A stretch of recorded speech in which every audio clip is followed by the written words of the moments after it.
स्वागत है आप सभी का आपके अपने YouTube channel the goal focus में। दोस्तों, बोर्ड एग्ज़ाम का बहुत नज़दीक है और आप लोग तैयारी बहुत ज़ोर शोर से करते होंगे। आज जो हम प्रश्न लेकर के आए हैं, ये सभी प्रश्न इस बार बोर्ड एग्ज़ाम के लिए काफ़ी इम्पोर्टेंट रहने वाला है और इस प्रश्न में से काफ़ी प्रश्न जो है ना बोर्ड एग्ज़ाम में इस बार पूछा जाएगा, ठीक है ना। तो इस चीज़ को नोट करके रख लीजिए कि इसमें से बहुत सारा प्रश्न जो है ना वो पूछा जाएगा। चलिए बिना किसी देर के हुए वीडियो की शुरुआत करते हैं और आज का सबसे पहला प्रश्न है, वैज्ञानिक आंद्रे मैरो एम्पियर, एम्पियर का नाम सुने हैं, एम्पियर, वो किस देश से संबंधित है, मतलब वो किस देश से में निवास करते थे या फिर कहाँ के रहने वाले थे, इसके बारे में पूछ रहा है। ऑप्शन दे इंग्लैंड, फ्रांस, नीदरलैंड, भारत। तो इसका सही आंसर हो जाएगा फ्रांस। ऑप्शन नंबर बी इसका बिल्कुल सही आंसर हो जाएगा, ठीक है ना। ठीक है दोस्तों, अगला नंबर प्रश्न मेरा, पवनों का देश कहा जाता है। पवन, पवन का मतलब होता है हवा, ठीक। पवनों का देश, ऑप्शन दे भारत, फिनलैंड, डेनमार्क और अमेरिका। इसका सही आंसर हो जाएगा डेनमार्क हो गया। ऑप्शन नंबर सी इसका बिल्कुल सही आंसर होगा, ठीक है ना। चलिए अगला नंबर प्रश्न है, चुंबकीय क्षेत्र एक ऐसी राशि है जिसमें होते हैं, ऑप्शन दे दिया। ऑप्शन है परिमाण, दिशा, दोनों, इनमें से कोई नहीं। इसका सही आंसर हो जाएगा दोनों। ऑप्शन नंबर सी इसका बिल्कुल सही आंसर होगा, परिमाण और दिशा दोनों होते हैं, ठीक है ना। और ऐसा होता है सदिश राशि में। अगला नंबर प्रश्न है, नाइक्रोम में कौन कौन से तत्व होते हैं। देखिए ये काफ़ी इंपॉर्टेंट प्रश्न है, नाइक्रोम में कौन कौन से तत्व होते हैं। ऑप्शन दे दिया, निकेल एवं क्रोमियम, नाइट्रोजन एवं कार्बन, निकेल एवं कार्बन, नाइलॉन एवं क्रोमियम। ऑप्शन नंबर ए इसका सही आंसर होगा, निकेल एवं क्रोमियम। चलिए अगला नंबर प्रश्न, और ये प्रश्न जो है ना बिहार बोर्ड ये ऑब्जेक्टिव को ना पूछ चुकी है, इलेक्ट्रॉन पर कितना आवेश होता है। क्वेश्चन नंबर 5 पूछ चुकी है, इलेक्ट्रॉन पर आवेश कितना होता है। ऑप्शन दे 1.6 गुने 10 के पावर 19 कूलम, 0.16 गुने 10 के पावर 19 कूलम, 16 गुने 10 के पावर -19 कूलम, 1.6 गुने 10 के पावर -19 कूलम। तो इसका सही आंसर हो जाएगा ऑप्शन नंबर डी। और ये जो क्वेश्चन है ये काफ़ी MVVI है, ठीक है ना, इसको नोट कर लीजिएगा, ये काफ़ी MVVI प्रश्न है। चलिए और MVVI में से ही भी अगला प्रश्न है, जूलाम प्रति कूलम, जूल प्रति कूलम किसके बराबर है। जूल प्रति कूलम किसके बराबर है। ऑप्शन दे दिया, ओम, वोल्ट, एम्पियर, KWH, किलोवाट घंटा। तो इसका सही आंसर हो जाएगा, सही आंसर हो जाएगा वोल्ट। जूल प्रति कूलम जो है वो वोल्ट के बराबर होता है। चलिए अगला नंबर प्रश्न है मेरा, विभवांतर का ऐसा है मात्रक। चलिए ये तो काफ़ी इंपॉर्टेंट प्रश्न, आप लोग प्रश्न देखते हैं इसका आंसर मार दिए होंगे। विभवांतर का ऐसा मात्रक क्या है। ऑप्शन दे दिया, ऑप्शन है ओम, कूलम, वोल्ट, एम्पियर। इसका सही आंसर हो जाएगा दोस्तों वोल्ट। Option number C. चलिए अगला नंबर क्वेश्चन है, विभवांतर मापने वाले यंत्र को क्या कहते हैं। विभवांतर जो मापा जाता है उस यंत्र को क्या कहा जाता है। ऑप्शन दे दिया, मानोमीटर, वोल्टामीटर, अमीटर, वोल्टमीटर। इसका सही आंसर वोल्ट मीटर होगा, volt meter. Option number D इसका बिल्कुल सही आंसर होगा, ठीक है ना। अगला प्रश्न है, शक्ति का ऐसा मात्रक है। शक्ति का ऐसा मात्रक है, ऑप्शन दे दिया, न्यूटन, वोल्ट, वाट और जूल, ठीक है ना। इसका ये भी क्वेश्चन काफ़ी इंपॉर्टेंट है, शक्ति का ऐसा मात्रक न्यूटन, वोल्ट, वाट और जूल। तो इसका सही आंसर हो जाएगा वाट। ऑप्शन नंबर सी इसका बिल्कुल सही आंसर हो जाएगा। चलिए अगला क्वेश्चन की ओर बढ़ते हैं। क्वेश्चन नंबर 10 है मेरा, समतल दर्पण द्वारा बना प्रतिबिंब हमेशा वास्तविक होता है, काल्पनिक होता है। कभी वास्तविक कभी काल्पनिक, और उसके बाद इनमें से कोई नहीं। तो इसका सही आंसर हो जाएगा काल्पनिक होता है, ये काल्पनिक होता है। समतल द्वारा जो प्रतिबिंब बनेगा वो हमेशा काल्पनिक होगा। चलिए अगला नंबर प्रश्न, और प्रश्न नंबर 11 है, किसी वस्तु का आवर्धित प्रतिबिंब बनता है, कब बनता है, मतलब किस दर्पण से बनता है, ठीक है ना। ऑप्शन दे दिया अगला में, अवतल दर्पण से, समतल दर्पण से, उत्तल दर्पण से, सब प्रकार के दर्पण से। तो इसका सही आंसर हो जाएगा समतल दर्पण से। वस्तु का आवर्धित प्रतिबिंब हमेशा समतल दर्पण से बनेगा, मतलब ये ऑप्शन नंबर बी हो जाएगा। अगला, हजामत बनाने के लिए प्रयोग किया जाता है, मतलब ये कि जब दाढ़ी मूंछ कटाने के लिए जाते, बाल बढ़वाने जाते हैं तो उस समय जो है जो दर्पण लगा हुआ रहता है उसके यहाँ वो कोई सा दर्पण रहता है, उत्तल, अवतल, समतल, उपयुक्त तीनों। इसका सही आंसर अवतल दर्पण होगा, ठीक है ना, अवतल दर्पण इसका बिल्कुल सही होगा। चलिए ये सब इंपॉर्टेंट प्रश्न में से हम शुरू में ही बता दिए कि जितने भी प्रश्न करवाए जाएंगे वो आपके परीक्षा के दृष्टिकोण से करवाए जाएंगे। टोटल प्रश्न MVVI हैं, ठीक है ना, आप लोग नोट कर लीजिए। टोटल प्रश्न जो है वो MVVI हैं, ठीक है ना। चलिए आगे बढ़ते हैं और अगला प्रश्न है मेरा, निकट दृष्टि दोष में किस लेंस का प्रयोग होता है। निकट दृष्टि दोष में किस लेंस का प्रयोग होता है। ऑप्शन दे दिया, उत्तल, अवतल, बेलनाकार लेंस और उत्तल एवं अवतल दोनों लेंस। इसका सही आंसर हो जाएगा अवतल लेंस। ऑप्शन नंबर 20 का बिल्कुल सही आंसर होगा। धारा मापने वाले यंत्र को क्या कहते हैं। धारा मापने वाले यंत्र को क्या कहते हैं। ऑप्शन दे दिया, ऑप्शन है आमीटर, वोल्ट मीटर, कूलम और एम्पियर। इसका सही आंसर आमीटर होगा। ऑप्शन नंबर ए इसका बिल्कुल सही आंसर होगा। चलिए अगला नंबर प्रश्न है, डायनमो से किस प्रकार की धारा प्राप्त होती है।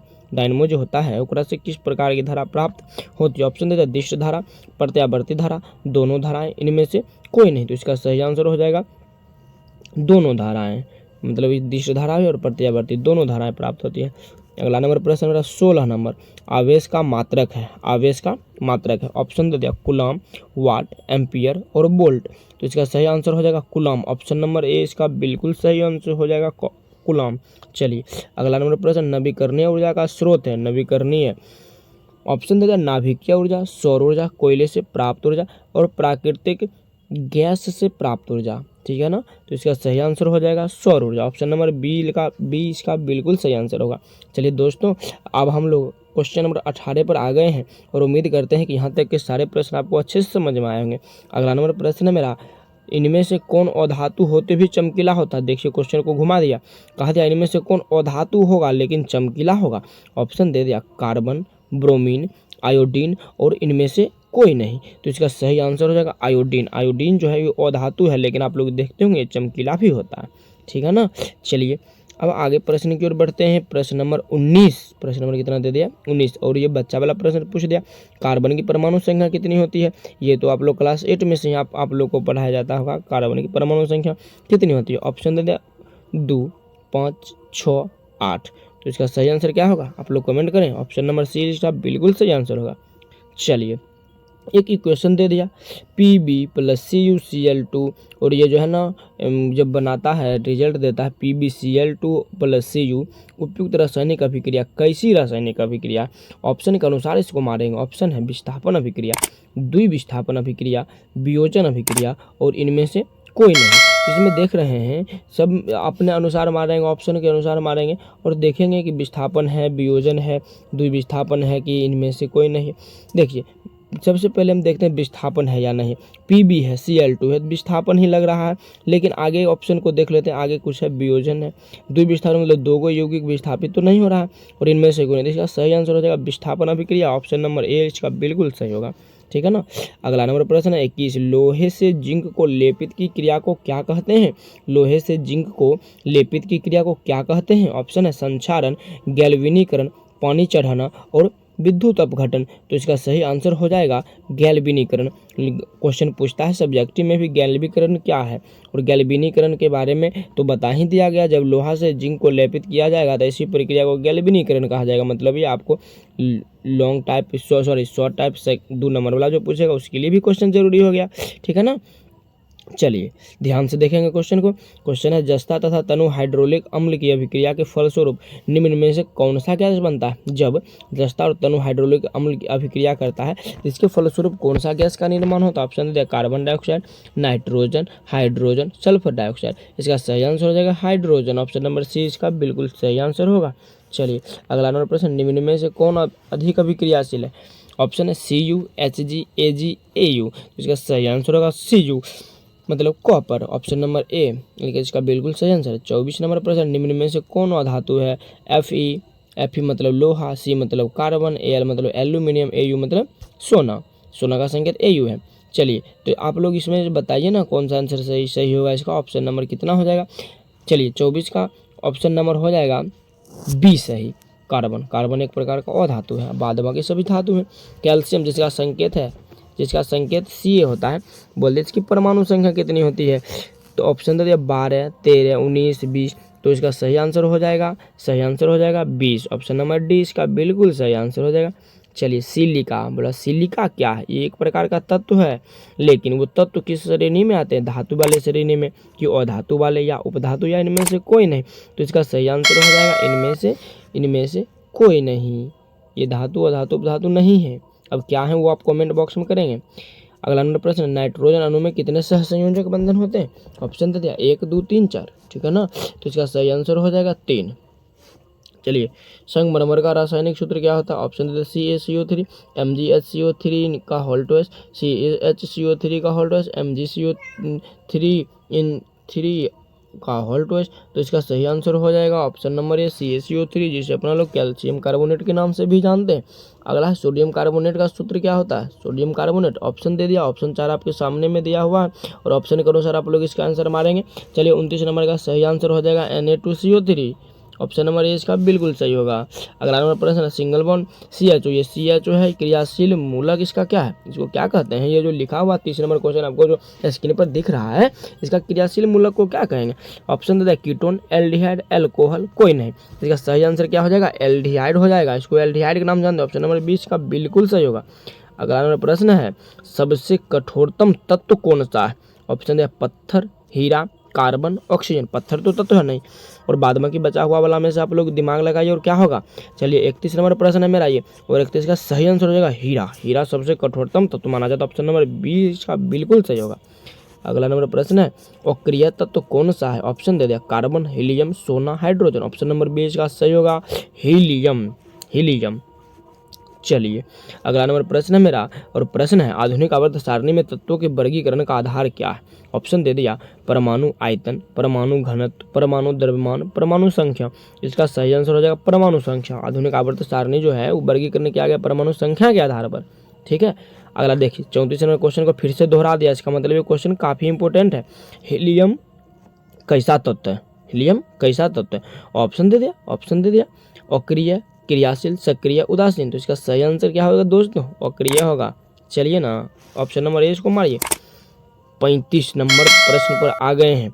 अब अगला प्रश्न है मेरा 35वां, निषेचन क्रिया के पश्चात युग्मनज में क्या बनता है। चलिए ना ऑप्शन दे दिया बीज, भ्रूण, खून का थक्का, इनमें से सभी। इसका सही आंसर होगा भ्रूण, ऑप्शन नंबर बी। खून का थक्का नहीं बनेगा, ठीक है ना।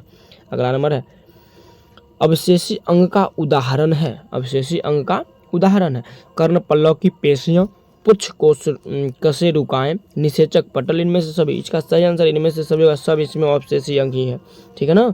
चलिए 37वां नंबर प्रश्न है एक आहार श्रृंखला में शाकाहारी से निर्माण होता है। ऑप्शन प्रथम पोषक स्तर की, द्वितीय पोषक स्तर की, तृतीय पोषक स्तर की, और चतुर्थ। ऑप्शन इसका होगा ऑप्शन नंबर 20 का बिल्कुल सही हो जाएगा। चलिए अगला नंबर मेरा प्रश्न है 38वां नंबर प्रश्न। 38वां, मैग्नीशियम पाया जाता है क्लोरोफिल में, लाल रक्त कण में, वर्णी लवक में, श्वेत रक्त कण में। इसका सही आंसर हो जाएगा क्लोरोफिल में, ऑप्शन नंबर ए इसका बिल्कुल सही होगा क्लोरोफिल। चलिए 39 नंबर प्रश्न पर हम लोग आ गए हैं, और आज जो है टोटल 50 प्रश्न का सीरीज चलेगा। मनुष्य में प्रमुख उत्सर्जक है मुख्य रूप से। ऑप्शन है रक्त, श्वेत ग्रंथि, और वृक्क और अग्नाशय। इसका सही आंसर होगा प्रमुख रूप से करा, तो इसका सही आंसर वृक्क होना चाहिए। और आप लोग बताइए इसका सही आंसर क्या होगा, वृक्क ही होगा, ठीक है ना। चलिए 40 नंबर प्रश्न मेरा खुला परिसंचरण तंत्र पाया जाता है, किस में पाया जाता है बता सकते हैं। मनुष्यों में, घोड़े में, कॉकरोच में, स्त्री में। इसका सही आंसर होगा कॉकरोच में, ठीक है ना। 40 का सी नंबर आंसर हो जाएगा। इंसुलिन नामक हार्मोन की कमी से कौन सा रोग होता है। ये क्वेश्चन तो काफी इंपॉर्टेंट है, ये क्वेश्चन को आप टिक कर लीजिए, क्वेश्चन काफी इंपॉर्टेंट है। इंसुलिन नामक हार्मोन की कमी से कौन सा रोग उत्पन्न होता है बता सकते हैं आप लोग। उच्च रक्तचाप, मधुमेह, घेघा, बौनापन। तो इसका सही आंसर क्या होगा भाई, ऑप्शन नंबर बी होगा मधुमेह। इंसुलिन की कमी से मधुमेह नामक बीमारियां होती है। चलिए ना अगला नंबर प्रश्न की ओर बढ़े। तंत्रिका तंतु की उत्पत्ति किस प्राथमिक ऊतक द्वारा होता है। ऑप्शन दे दे एक्टोडर्म, मीजोडर्म, इंडोडर्म, इनमें से कोई नहीं। इसका सही आंसर हो जाएगा इंडोडर्म। क्वेश्चन नंबर 43 है मनुष्य में वृक्क एक तंत्र का भाग है जो संबंधित है, किससे संबंधित है। पोषण से, शोषण से, उत्सर्जन से, परिवहन से। ऑप्शन नंबर सी होगा उत्सर्जन से, ठीक है ना। इसका ऑप्शन नंबर क्या हो जाएगा, तो ऑप्शन नंबर सी हो जाएगा उत्सर्जन, ठीक है ना।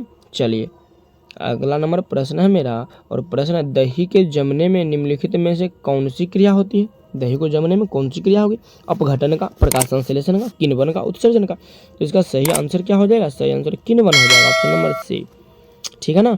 अगला नंबर प्रश्न है मानव मादा में निषेचन होता है, निषेचन होता है गर्भाशय में, अंडाशय में, योनि में, फैलोपियन नलिका में। देखिए ये कंफ्यूज करने वाला प्रश्न है, लोग इसका आंसर योनि में मार देते हैं, लेकिन इसका सही आंसर हो जाएगा फैलोपियन नलिका में, ऑप्शन नंबर डी होगा इसका, ठीक है ना। योनि में निषेचन क्रिया नहीं होती है। चलिए 46 नंबर प्रश्न पर आ गए। 46 नंबर प्रश्न मुकुलन द्वारा लैंगिक जनन होता है किस में, हाइड्रा में, मटर में, शैवाल में, प्लाज्मोडियम में। ऑप्शन नंबर ए इसका बिल्कुल सही होगा हाइड्रा में। 47 नंबर प्रश्न और लैंगिक जनन मुकुलन द्वारा होता है, मुकुलन द्वारा होता है किसमें होता है, अमीबा में, ईस्ट में, प्लाज्मोडियम में, लेशमानिया में। इसका सही आंसर हो जाएगा ईस्ट में, ऑप्शन नंबर 20 का बिल्कुल सही हो जाएगा ईस्ट में। चलिए ना, और आज के क्लास का सबसे लास्ट प्रश्न है परागकोश में होते हैं बाह्यदल, अंडाशय, अंडक, परागकण। इसका सही आंसर हो जाएगा परागकण, ऑप्शन नंबर डी इसका बिल्कुल सही होगा। दोस्तों मुझे उम्मीद है कि आपको ये वीडियो जो है ना ये काफ़ी पसंद आया होगा। अगर आप हमारे चैनल पर नए हैं ना तो हमारे चैनल को सब्सक्राइब कीजिए और वीडियो को ना अत्यधिक से अत्यधिक शेयर कीजिए और कमेंट करना बिल्कुल भी ना भूलें, ठीक है ना।